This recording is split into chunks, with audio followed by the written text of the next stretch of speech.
I've got a small 9x12 inch transparent watercolor of a Loggerhead Shrike to share with you today. I got the photo reference for this painting on a super rainy day in southern Florida.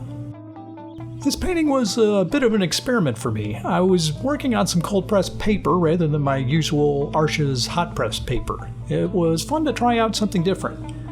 After transferring my sketch to the watercolor paper, I masked off the foreground with liquid Frisket.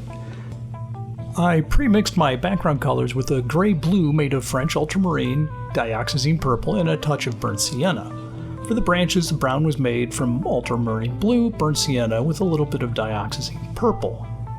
Greens were made with varying amounts of phthalo green, lemon yellow, chrome orange, burnt sienna, and cadmium red. Wanting a smooth background, I pre-wet my paper to help carry my wash across the page. Cold-pressed paper is much more forgiving about taking a wash, so I was a little less concerned about making sure it drank up the water evenly. Once it had a nice even sheen, I used a 1-inch flat brush to bring in my blue-gray at the top, slowly moving over to some of the green tones at the bottom. I kept my painting tilted using a small block of wood. That allowed gravity to pull the wash down the page evenly. While the page was tilted, I used a dry paintbrush to suck off some of the puddling wash. This helps prevent backflows, which might ruin a nice even wash. While the page was still wet, I used a number 4 round brush to paint in some suggestions of out-of-focus background branches and dropped in some bright green to suggest leaves in the background. By working on the wet page, these should end up being blurry and soft. Once the basics were done, I locked in the background with a hairdryer. I took out a number 2 round brush to suggest some middle ground foliage. I worked on the dry paper since I wanted the edges to be sharp. In general, I plan to make things more branchy and busy at the bottom of the page and to the right. I was basically making up information based on the general size and branching of my main branches that were already frisketed off. Generally, I was working with some watered-down pigments because I didn't want these super contrasty and attracting too much attention. The sharp edges from working on the dry paper should give it enough separation without using added contrast. Once I had a little more information in the middle ground, I removed the frisket to reveal the white of the page. I transferred the rest of the sketch to the paper using tracing paper and a folding bone. There really wasn't a ton of information needing to be painted on this one compared to the other pieces of art. This bird was small in the frame and the tree was a bit skeletal, so there was a fair amount of empty space.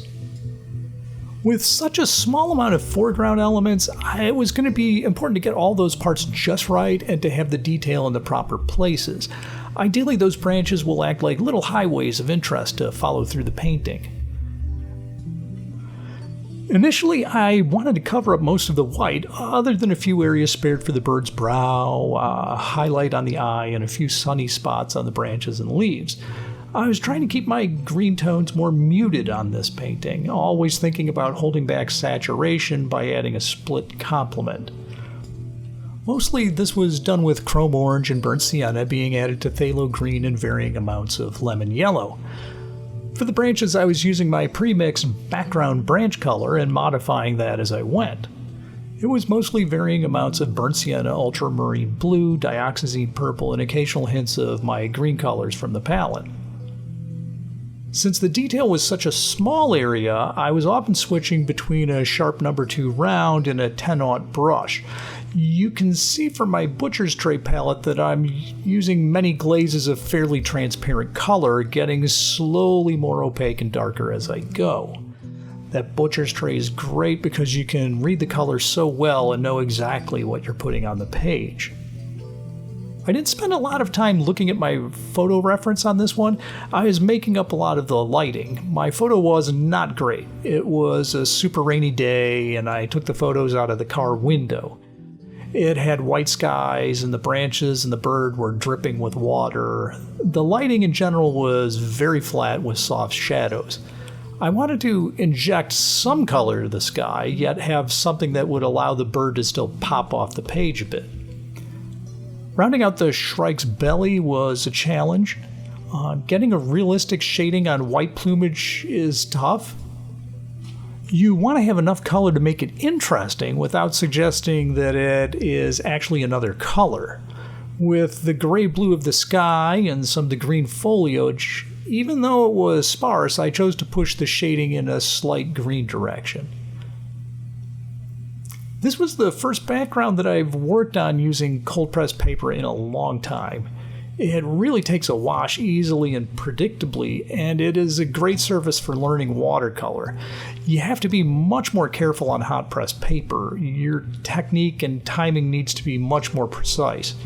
Getting a smooth, clean gradient is so easy with cold-pressed paper.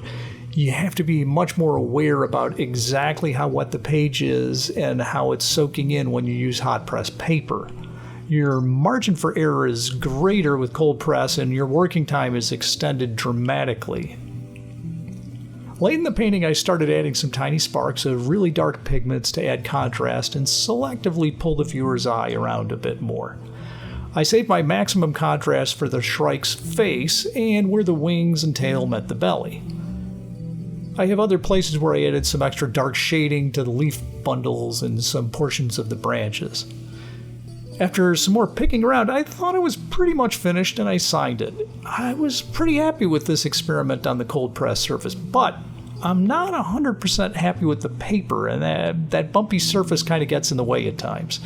Under the scanner, you're still seeing some bumps, which I guess is okay. It just has a different quality than I'm used to. I might give ink and watercolor a try on this paper soon. I also need to just stop thinking of these things as experiments and try to do one of my normal paintings on the new surface. Well, thanks for taking the time to look at the painting and hear about the process. I hope you have a chance to paint soon.